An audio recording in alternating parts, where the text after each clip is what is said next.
Hello, you are listening to an episode of Trade Talks, a podcast about the economics of trade policy. I'm Soumaya Keynes, the Britain economics editor for The Economist. And I'm Chad Bown, a senior fellow at the Peterson Institute for International Economics. This episode will mostly be about the consequences of Russia's invasion of Ukraine. The conflict means huge disruption for global trade in food. If you haven't been watching wheat prices, they are going through the roof. And on wheat in Russia and Ukraine, I'll have a conversation with Joe Glauber, the former chief economist at the U.S. Department of Agriculture. But first, we're going to talk about the future of our Trade Talks podcast.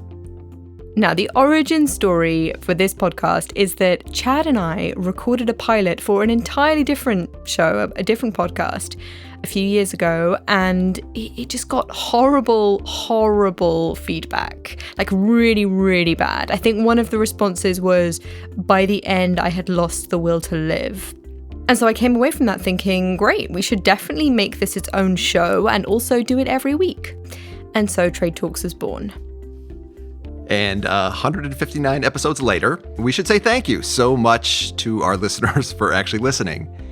And before you freak out, no, Trade Talks is not ending. The show will go on. My plan is to put out episodes probably not once a week, but certainly a lot more frequently than I've managed to do over the last 4 months. That is the good news. The worst news is that I am officially withdrawing from the role of Trade Talks co-host. Now I'm not covering trade for The Economist anymore, it's time to move on. But look, there might be some upside. Chad might be able to reintroduce the incredibly unfunny double underscore joke at the end. Okay, now get on with the episode. I'll be back at the end to do a final sign-off. Let's begin by providing a quick update on Russia's war with Ukraine and where things stand.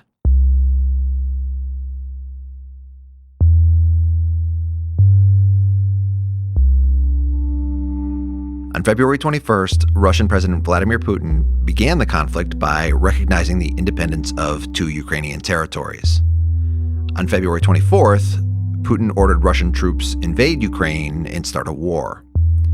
And since February 21st, we've seen a massive barrage of sanctions, first to try to deter and then to penalize Russia for this act of war. The US, UK, European Union, Canada, Japan, financial sanctions, export controls on things like semiconductors, some import bans. The US, UK, Canada, and EU said they wouldn't buy or they're going to phase out purchases of Russian oil and gas. Countries have even begun raising their import tariffs on stuff coming in from Russia. But at the moment, none of that has been enough to stop the war. The bombing continues, the fighting is getting worse. And tied into this unspeakable tragedy is a series of looming humanitarian crises. Today, we're going to get into the details of one of those crises, which involves food security. And to help us out, we have a special guest, Joe Glauber. Joe's a senior fellow at IFPRI, the International Food Policy Research Institute, and he's formerly the chief economist at the U.S. Department of Agriculture. Thanks for joining us, Joe. Hey, Chad. Thanks for having me. Wheat is a big part of this growing food security concern, and so let's start with some wheat for dummies. Wheat is a hugely important crop. You ground it up to make flour, and so it's used for bread, pasta, noodles, cookies, and cakes. The United Nations has estimated that 20% of calories that humans consume comes from wheat. Wheat is grown all over the world. The United States is a major producer with about 13% of global exports. Other big producers include Australia, Canada, the European Union, Argentina, so countries pretty far away from the equator. And then also Russia and Ukraine. In fact, Russia and Ukraine are really important. Combined, they make up more than 10% of global wheat production, and in any given year, maybe 25 to 30% of global exports. And so with war, you can start to see the problem. Okay, Joe, so if that's the basics, maybe you can give us some wheat ag econ 101. If you're a farmer, how and when do you grow wheat? The 2 basic types of wheat, if you will, are you have fall-planted wheat that typically goes in the ground in the fall, at least in the northern hemisphere, and is harvested early summer. That's about 85% of the wheat grown in the northern hemisphere. So big so-called winter wheat producers are the US, the EU, predominantly winter wheat, and parts of Russia, all of those important winter wheat producers. Spring wheats, on the other hand, are planted in the springtime in the Northern Hemisphere. And the major producers in the Northern Hemisphere, at least, are Canada, little part of the U.S., about 15% of our wheat is actually spring planted, about 5% of the EU. And Russia has actually a large portion of their wheat, about 40-some-odd% of their wheat is spring planted. And then Kazakhstan, which is also a major spring wheat planter. On top of that, you have a Southern Hemisphere, and about 20% of what's traded in the world comes out of the Southern Hemisphere, primarily Argentina and Australia. And that's harvested late fall, early winter. And so much like spring wheat. And so if you look at the two basic periods where wheat's coming onto the market, you have some coming on in the early summer.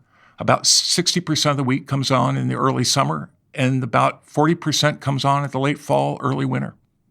Okay, so wheat sounds pretty good, pretty globally diversified crop going in the ground at different times of year, different parts around the world. And so that basically takes care of the land and the weather. What else are the key components to being able to grow wheat effectively? Wheat, like any other commodity, requires some specialized equipment for combining, for harvesting the wheat. You need an infrastructure to move that wheat from harvest to markets. And you need a lot of fertilizer, which is like a lot of crops. Wheat requires nitrogen-based fertilizers and other types of fertilizer. Okay, so let's dig in a little bit on fertilizer and maybe let's go back to last year. So 2021, what's going on in the fertilizer market? Fertilizer got expensive. When natural gas prices started taking off last year, natural gas is an important feedstock. You make nitrogen-based fertilizers like ammonia and urea out of natural gas. And those prices shot up as well. They particularly shot up in the U.S., but also in places like the EU, which produces a lot of nitrogen-based fertilizer. And then you also had a number of countries put on export restrictions. So China, Russia, they're very big exporters of things like phosphates and potassium that are, again, essential building blocks into plant production. And those exports restrictions caused further problems in prices. High fertilizer prices aren't great, obviously. But as we head into the 2022 season, are there other worries out there for the wheat market that you can see? Well, I think it's important to remember that even prior to this crisis, the wheat market was seeing very, very strong prices. And last year in the U.S. and in Canada, we had poor production because of droughts in the northern plains and in Canada. That was also true in the EU, had production problems. And even in places like Russia, the production was off a bit. So production was down last year. And on top of that, we had very, very strong demand. The good news is we've had a pretty good crop come out of Australia and Argentina that's just now being harvested and moving to markets. But overall stock levels, and that's what's left at the end of the year when, after you've consumed everything that you've harvested, what's left over, the ending stocks, we're down to about 63 days of use. And you have to really go back to 2007-8 to get levels that low. So even prior to the crisis, wheat prices were at the highest levels in nominal terms since 2012, and in real terms, adjusting for inflation, they're the highest since 2007-8.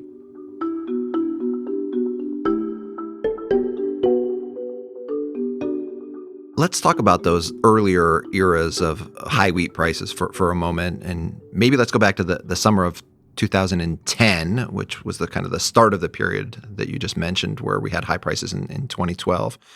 I remember this 2010 wheat story vividly because I just started working at the White House, and one of the first things I was asked to do when I got there was to write a memo about the drought and wildfires across Russia and Ukraine that were taking place that summer.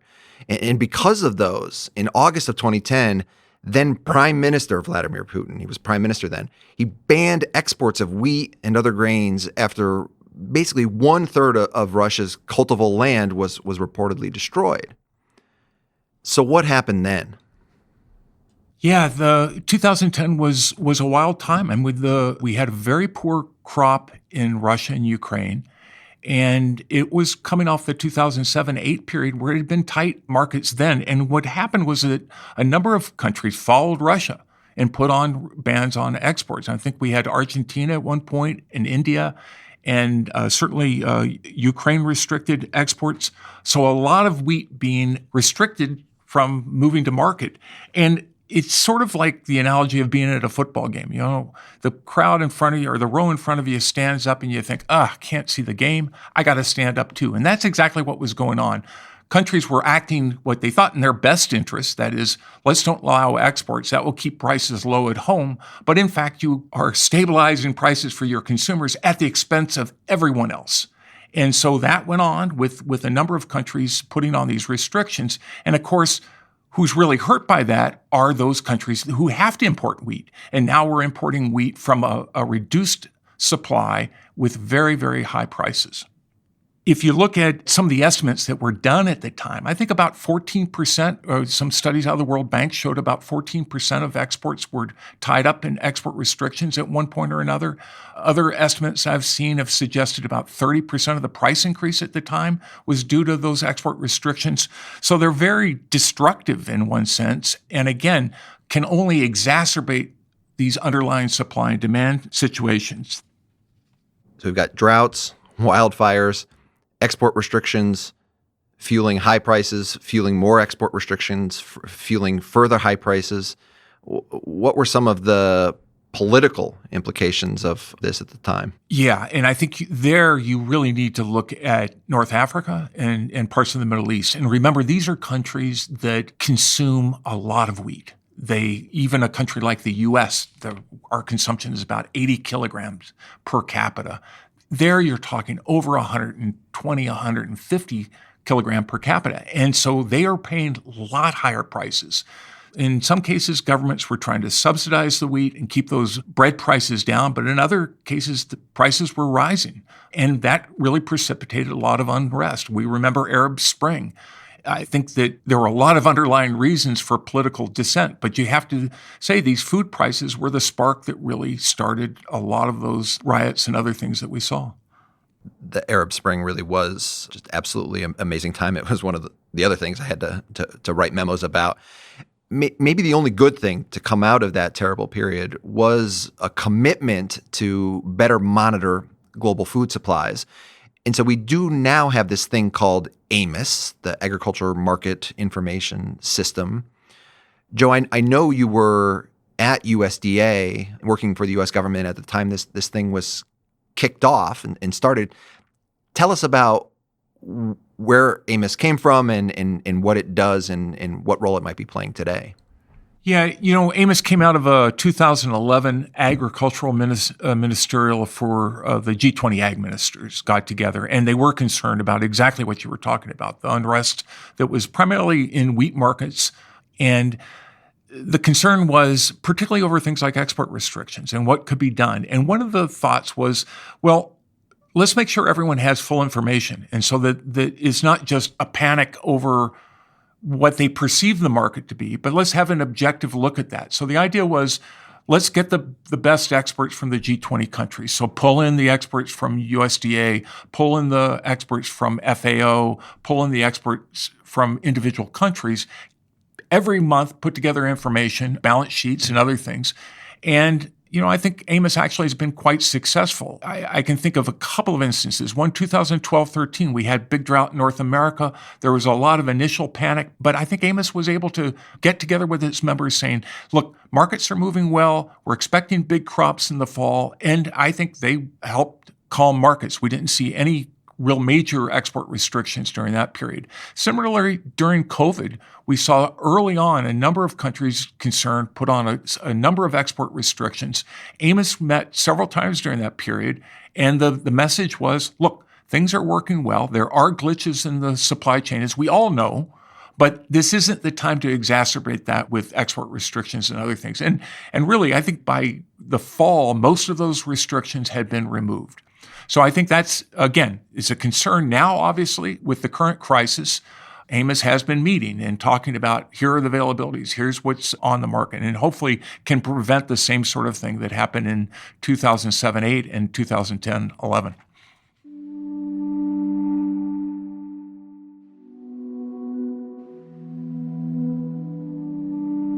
Let's dig into today's worries about wheat. So Russia invades Ukraine. what are some of the really big underlying concerns for global wheat supplies that'd be tied up with that?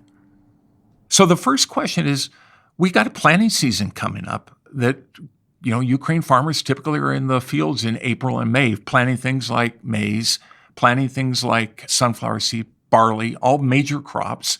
And so the real question is, are they going to be able to be in those fields? We know troops are occupying a lot of that area right now.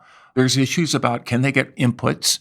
Russia and Belarus are big suppliers of inputs for Ukraine. And so you can imagine that if we had tanks rolling through Kansas right now, that would be a big concern about trying to get a crop in. So that's a very immediate concern. Labor, all that infrastructure that one needs, are there going to be people being able to do that? Is there going to be fuel available? All of those questions. The window is short on this. This isn't like you have the next 8 months. We have a very narrow window that farmers are going to be in the fields in April, May, and that's when planting will have to occur. So that's important. The second issue is, can they ship this, whatever they harvest? And remember that we first have to talk about last year's crop. Wheat was harvested in June. Most of that been shipped. About 70% of it that was expected to be exported has been shipped prior to the conflict. But right now we have about 30% of that crop that would be normally destined for export is sitting in silos somewhere, but not being shipped. And we don't know where those stocks are necessarily being held or what the status is or anything. But we do know infrastructure is jeopardized, that the ports are blocked. In some cases, there's been some damage.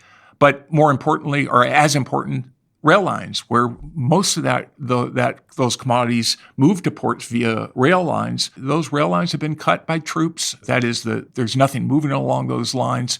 And so the crops that are harvested, and we have a big wheat crop coming online, typically that will start to be harvested in June. The question is, will it be harvested? Then what will happen to it? Will it move to the ports? And that's just Ukraine, which is about 10% of world exports for wheat. They're already worried about shortages. The government announced a new export license system for wheat on March 6th and export bans on other products as well. Another 20% of world exports are coming out of Russia, which may stop exporting too, but not for those reasons. This time, Russia may deliberately use it as a weapon of economic warfare in response to the sanctions that it's being hit with. Already, as a retaliatory action in March, Russia said it would pass a law allowing it to ban exports of commodities.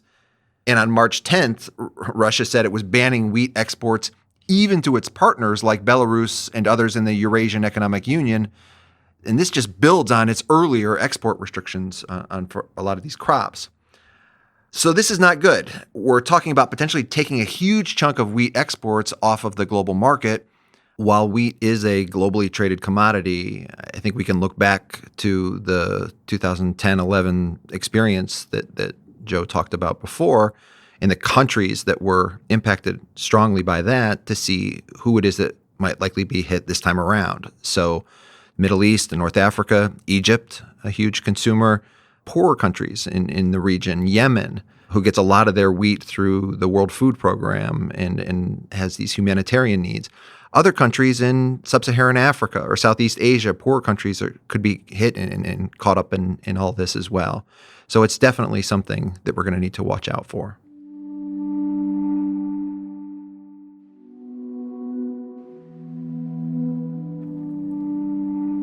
All right, Joe, you've convinced me this is a problem.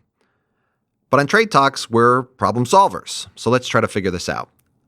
Let me pitch to you some of my ideas, and you can shoot them down or tell me why they won't work. Let me start with the most obvious one. So why don't we just use production subsidies? I mean, over the course of the last 2 years especially, we've seen a major shift in the United States and European Union and elsewhere about industrial policy. So subsidies for COVID vaccines, to create new domestic personal protective equipment, supply chains, even for semiconductors. Now, normally for agriculture, we complain desperately about farm subsidies. But if ever we were going to say that they were okay, now would seem to be the time. So take the United States, for example. Don't we have a conservation land set-aside program where we're paying farmers subsidies not to use that land to grow crops?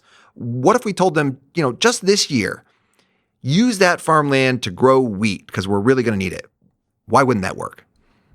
Well, you're right. We have 21 million acres in something called the Conservation Reserve Program. This is a long-term set-aside program where producers put their land, agree not to plant a crop, plant a cover crop over it for up to 10 years. They get a payment for it. Some of that land that in the Conservation Reserve Program has been in there over 20 years. So we're talking about land that's been in conserving use for a long, long time. And again, a very short planting window that would have to be put in the ground really April, May. And the land was put in the Conservation Reserve Program, frankly, for a reason. It's marginal land. This isn't land that's necessarily high yielding. It's land that to prepare it for production is going to take far longer than the next couple of months. And I think that even getting it out by the end of the year for a fall planted crop, a lot of that land is just not in position to actually come into production, certainly not this year. Spring wheat, where it would be actually available this year, you're talking about lands that are essentially been in drought all last year. This is the area that we had a very poor crop last year. It's still in very dry conditions. And the forecast, even in the next 30 days, suggests that the drought is likely to persist. Okay, Chad's first idea not going to work. How about other crops, though? Could we ask farmers to grow, say less cotton and grow more wheat instead, crops, that aren't necessarily needed for food? Yeah, I think the problem there is that all these crop prices are high. And so in certain areas, just corn and soybeans are going to look a lot more profitable to farmers. Even in other areas of the world, you think of countries like Turkey that grow wheat. They also grow cotton, and cotton prices are at record high levels. So trying to get, massive shifts into crops that are less profitable right now, I think is a very tall order, and that's very tough. And then lastly, just trying to get people to grow crops where they're not currently growing wheat. Well, we talked about the investment that you need to bring in, the infrastructure, all of that. So it's fairly unlikely to see wheat outside the areas where it's currently being grown. 0 for 2. So if those won't work, what can we tell policymakers to do that might actually help? Okay, let me use the Hippocratic Oath and do no harm. I think to the degree that farmers are purchasing things like inputs, let's don't make them any more expensive. So you told us earlier one of the key inputs is fertilizers. Trade Talks listeners will know I have a bit of a thing for tracking anti-dumping and countervailing or these anti-subsidy duties. Well, it turns out the United States put anti-subsidy duties on phosphate fertilizers last year coming in from Russia, but also Morocco. So even if you can't, maybe for political reasons, take the tariffs off Russia, you could take them off of imports coming in from Morocco, and that might help reduce some of the input costs facing at least American farmers. Okay, what else aside from fertilizers? Okay, so there are a lot of policies that I think are counterproductive here insofar as food security is concerned. I would discourage the use of staple crops like wheat, corn, and things like vegetable oils being used for biofuels. I think it's time to relax. In the U.S., we have some heavy mandates on the use of ethanol and the use of biodiesel in our fuel supply, and we actually provide subsidies for biodiesel. A second one would be, let's don't impose export restrictions. I think that was one lesson we got from 2010-11. All it does is exacerbate prices. So to the degree that we can keep markets moving and allow countries to source grain from other sources, then we should allow that to move and not impose destructive export bans. Other things that can be done, some countries provide food subsidies. So these poor middle-income countries that we see like Egypt, they provide a lot to try to keep those prices down. I think that for a lot of those countries that can afford it, like Egypt, they're going to be paying a lot more to keep bread prices down. I think the best thing, obviously, is a bumper crop, and hopefully that we can see some rebuilding of stocks. But the absence of Ukraine in this market is a hole that has to be made up. The longer that is prolonged, either you're going to have to get a supply response from somewhere to start rebuilding stocks, or we're going to be facing higher prices for an extended period of time.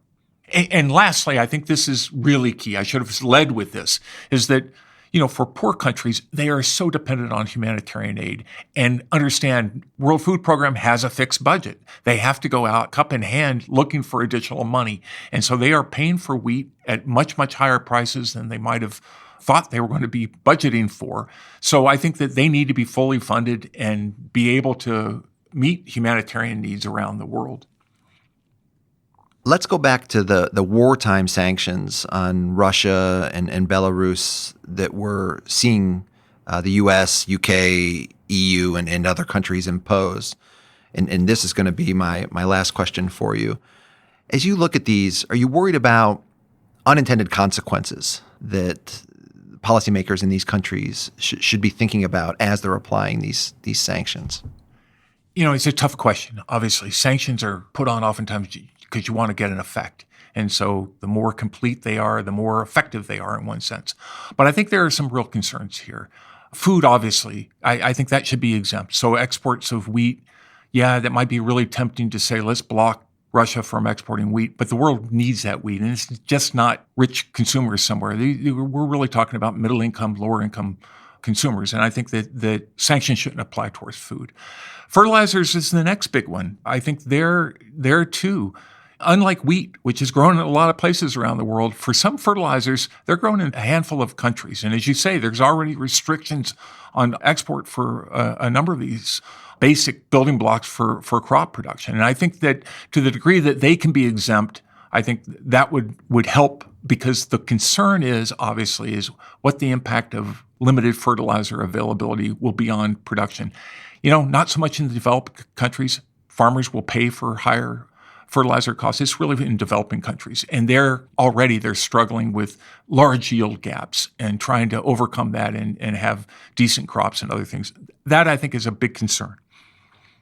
Yeah, as I look at the Treasury sanctions, for example, that have been put on, I think they're cognizant of those concerns, and they're trying to design them in a way that could potentially exclude, the concerns that you've raised. Yes, they're saying, you can't interact with Russian, Belarusian, the central bank, the financial institutions, but they're trying to carve out, it looks like, exceptions for transactions that might have to do with food or maybe things like fertilizer. So hopefully they're taking some of these ideas on board. So we covered a lot of ground. Let me try to summarize. We're starting off at a pretty bad point for global food supplies like wheat. Stocks to draw down on in times of a potential crisis are already low. Prices are super high because of legacy problems from last year. They could get worse if energy prices and fertilizer prices remain high. Now we throw in a war that could act just like droughts and wildfires of the past that have further reduced food supplies from some of the world's largest producing and exporting countries. The world at this time needs to work together. We need to try to keep markets open and share through trade. And domestic policymakers will need to be ready to help out those that are inevitably hurt by these shortages, and especially those that are going to be most hurt.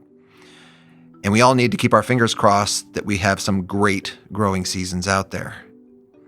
And also, of course, an end to the war as soon as possible. Joe, thanks so much. Thanks, Chad. Thanks for having me.